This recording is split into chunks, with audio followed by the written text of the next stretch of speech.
Ibn Battuta একজন বিশ্ব ভ্রমণকারী পর্যটক, বিশ্বের সবচেয়ে বেশি দেশে তিনি সফর করেছেন, তার গোটা জীবন তিনি সফরে কাটিয়েছেন, বাংলাদেশেও তিনি এসেছেন। ইবনে বতুতা সফর করলেন নদীমাতৃক দেশ মালদ্বীপে, তিনি সফর করলেন। মালদ্বীপে তিনি গিয়ে দেখলেন মালদ্বীপের মধ্যে অসংখ্য মসজিদ মাদ্রাসা তৈরি হয়ে আছে, কোরআন তেলাওয়াত হচ্ছে, আজান হচ্ছে, কোরআনের আলোচনা হচ্ছে। তিনি অবাক হয়ে গেলেন, এই মালদ্বীপে আমার আগে আবার কে আসলো, এখানে ইসলামের দাওয়াত কি করে আসলো? তিনি চিন্তা করতে লাগলেন, তিনি খুঁজতে লাগলেন যে আমার আগে এখানে কে এসেছে। তিনি দেখলেন যে অসংখ্য মাদ্রাসা, অসংখ্য মসজিদ, এই সমুদ্রের মাঝখানে একটা দ্বীপ, এই দ্বীপের মধ্যে ইসলাম কি করে আসলো তিনি এটা উদ্ঘাটন করার চেষ্টা করতেছেন। তিনি খোঁজখবর নিতে নিতে জানতে পারলেন 1141 সালে হাফেজ আবুল বারাকাত ইউসুফ আল বারবারি আল মাগরিবি রাহিমাহুল্লাহ এই মালদ্বীপে ভ্রমণ করেছেন। তিনি সমুদ্রপথে ব্যবসার উদ্দেশ্যে চীন রাষ্ট্রে সফর করতেছিলেন, তার সাথে তার সঙ্গী সাথীরা ছিল। হঠাৎ করে এক বিশাল ঘূর্ণিঝড় এসে, টর্নেডো এসে গোটা জাহাজটা ভেঙে চুরমার করে দিয়ে তার সকল সঙ্গী সাথীরা যারা ছিল সবাই পানির অতল গহ্বরে হারিয়ে গেল। হাফেজে কোরআনকে আল্লাহ তাআলা রক্ষা করলেন। তার যত সঙ্গী সাথীরা ছিল সবাই সেদিন সেই ঘূর্ণিঝড়ের ফলে, নদীতে হঠাৎ ঝড় ওঠার ফলে তাদের জাহাজটি ডুবে গেল এবং তার যত সঙ্গী সাথীরা ছিল সবাই সেদিন মরে গেল। ছোট্ট এক খণ্ড কাঠের উপরে তিনাকে বসিয়ে আল্লাহ রাব্বুল আলামিন তিনাকে নিয়ে একটি চরের মধ্যে নিয়ে ফেলে দিলেন। আল্লাহ কোন একভাবে এই হাফেজ আবুল বারাকাত ইউসুফ আল বারবারিকে তিনি বাঁচিয়ে এই মালদ্বীপের এই চরটাতে নিয়ে তাকে উঠালেন। তিনি সেখানে নামার পরে একটা মানুষও তিনি দেখলেন না, তিনি কিছুটা ভয় পেলেন, কারণ মানুষ হচ্ছে সামাজিক জীব, মানুষ মানুষের সংস্পর্শ ছাড়া থাকতে পারে না। তিনি চিন্তা করলেন এই দ্বীপের মধ্যে কোথায় মানুষের দেখা পাওয়া যাবে। তিনি হাঁটতে লাগলেন, হাঁটতে হাঁটতে গভীর রাত হয়ে গেল। অনেক দূরে দেখা যাচ্ছে একটি আলো জ্বলতেছে, একটি তাঁবুর মধ্যে টিম টিম করে আলো জ্বলছে। হাফেজ আবুল বারাকাত ইউসুফ আল বারবারি তিনি সেই তাঁবুর দিকে গেলেন। যাওয়ার পরে ওই তাঁবুর কাছে যখন গেলেন, ঘরের মধ্য থেকে একজন বৃদ্ধ মহিলার কান্নার আওয়াজ তিনি শুনতেছেন, একজন বৃদ্ধ মহিলা এবং একজন যুবতীর কান্নার আওয়াজ তিনি শুনতেছেন। হাফেজ আবুল বারাকাত ইউসুফ আল বারবারি তিনি চিন্তায় পড়ে গেলেন, এই ঘরের মধ্যে মানুষ কেন কাঁদে? তিনার দিলে অনেক দয়া হলো। তিনি এই বিষয়টা উদ্ঘাটন করার চেষ্টা করলেন। তিনি ঘরের সামনে নক করলেন, সালাম দিলেন। ঘরের মধ্য থেকে একজন যুবক বের হয়ে আসলো। যুবককে প্রশ্ন করলো, যুবক এই ঘরটি কি তোমার? আর এই ঘরের মধ্যে যে কান্নার আওয়াজ শুনতেছে এরা কারা? কারা কান্না করতেছে?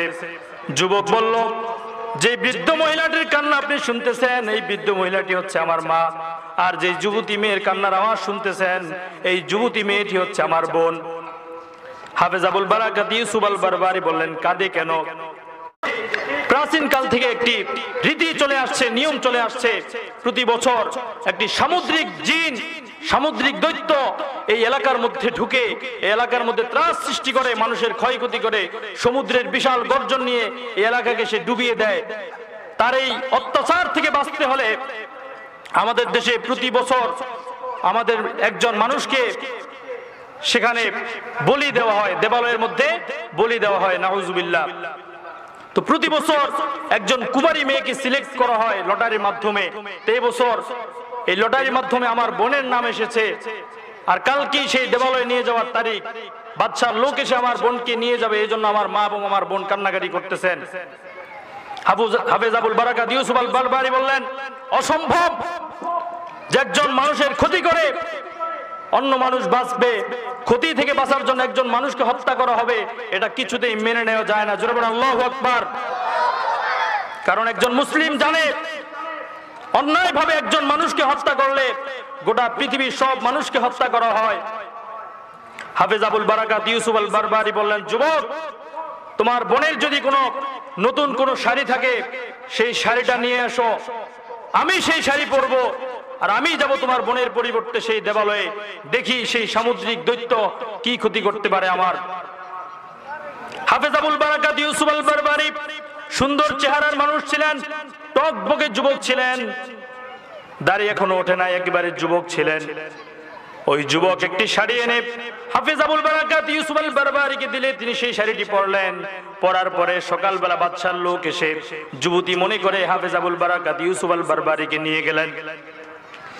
হাফেজ আবুল বারাকাত ইউসুফ আল বারবারি পালকির মধ্যে বসে আল্লাহর কোরআন তেলাওয়াত করতে লাগলেন আর আল্লাহর কাছে আশ্রয় চাইতে লাগলেন, কারণ তিনি জানেন আল্লাহ ছাড়া কারো প্রাণ কেউ নিতে পারে না। কি বলেন, পারে? আল্লাহ যদি কাউকে মারতে চান, গোটা পৃথিবীর মানুষ একসাথ হয়ে তাকে বাঁচাতে পারবে? পারবে? আবার আল্লাহ যদি কাউকে মারতে চান, সবাই একসাথ হয়ে কাউকে বাঁচাতে পারবে? পারবে না। হাফেজ আবুল বারাকাত ইউসুফ আল বারবারি তিনি কোনো ভয় নাই, চিন্তা নাই, তিনি চলতে লাগলেন। হাফেজ আবুল বারাকাত ইউসুফ আল বারবারিকে চরের একটি জায়গা, দেবালয়ের এক কর্নারে রেখে দেওয়া হলো। গভীর রজনীতে তাকে সেখানে রেখে সবাই চলে আসলো। হাফেজ আবুল বারাকাত ইউসুফ আল বারবারি ওই দেবালয়ের মধ্যে আয়াতুল কুরসি পড়ে চতুর্দিকে একটা রেখা টেনে ওই রেখার মধ্যে তিনি বসে থাকলেন। কারণ আল্লাহ রাসূলের হাদিস রয়েছে, আল্লাহ রাসূল যখন জিনদেরকে তালিম দিতেন, জিনদেরকে যখন সবক দিতেন, আল্লাহ রাসূলের সাহাবী আব্দুল্লাহ ইবনে মাসউদ আল্লাহ রাসূলের সাথে থাকতেন।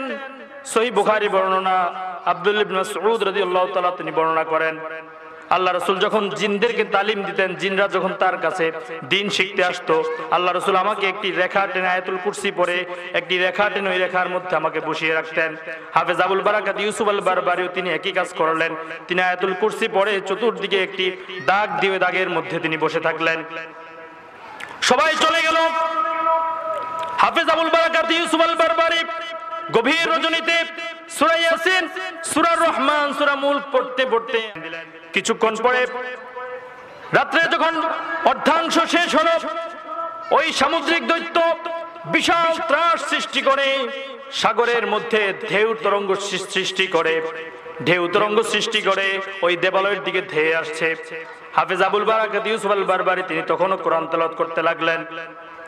ওই সামুদ্রিক দৈত্যটা যখন ওই দেবালয়ে আসলো, হাফেজ আবুল বারাকাত ইউসুফ আল বারবারির কাছে ওই সামুদ্রিক বিশাল দানব যখন আসলো, হাফেজ আবুল বারাকাত ইউসুফ জোরে জোরে পড়তে লাগলেন, আলহামদুলিল্লাহি রাব্বিল আলামিন আর রহমানির রহিম মালিকি ইয়াউমিদ্দিন ইয়্যাকা না'বুদু ওয়া ইয়্যাকা নাস্তাঈন ইহদিনাস সিরাতাল মুস্তাকিম সিরাতাল লাযীনা আন'আমতা আলাইহিম গায়রিল মাগদুবি আলাইহিম ওয়ালাদ-দাল্লিন। আল্লাহু আকবার।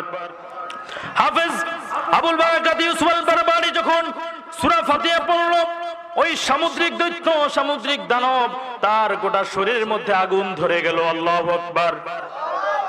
ওই সামুদ্রিক দৈত্য গোটা শরীরের মধ্যে আগুন ধরে গেল। আগুনে ভস্ম হয়ে ওই সামুদ্রিক দৈত্যটা মরে ছারখার হয়ে গেল।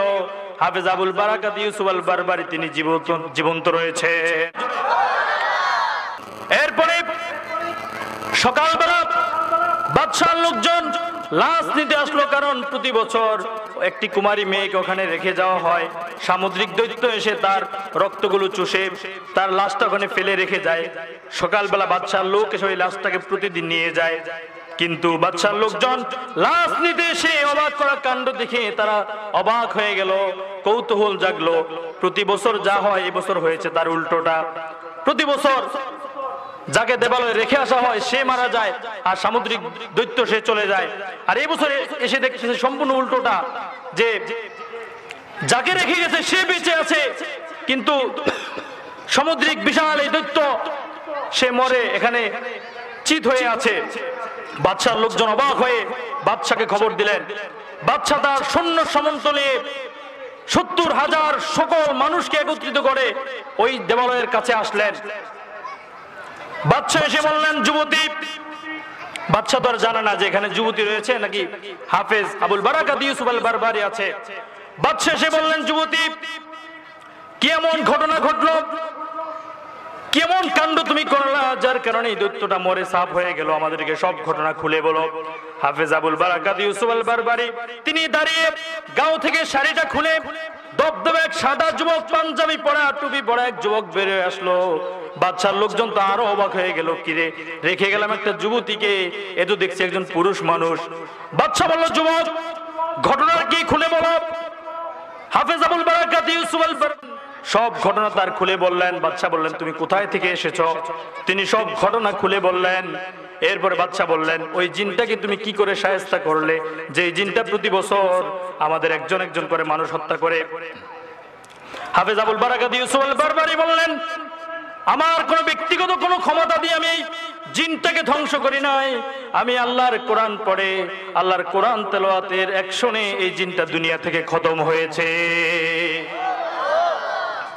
বাদশা বললেন, বাদশা তো কোরআনের কথা কোনোদিন শুনে। বাদশা অবাক হয়ে গেলেন, বলো কি যুবক, তুমি এমন কি কিতাব পড়েছো, কি এমন মন্ত্র পড়েছো, যে মন্ত্র পড়ার কারণে একটি সামুদ্রিক বিশাল দৈত্য দানব সে ধ্বংস হয়ে গেল, আমাদেরকে একটু শোনাও। হাফেজ আবুল বারাকাত ইউসুফ আল বারবারি সুমধুর কণ্ঠে কোরআনের তেলাওয়াত করতে লাগলেন। ওই বাদশাহ লোকজন যারা ওখানে ছিল সবার চোখ থেকে অঝর ঝরায় পানি ঝরতে লাগলো।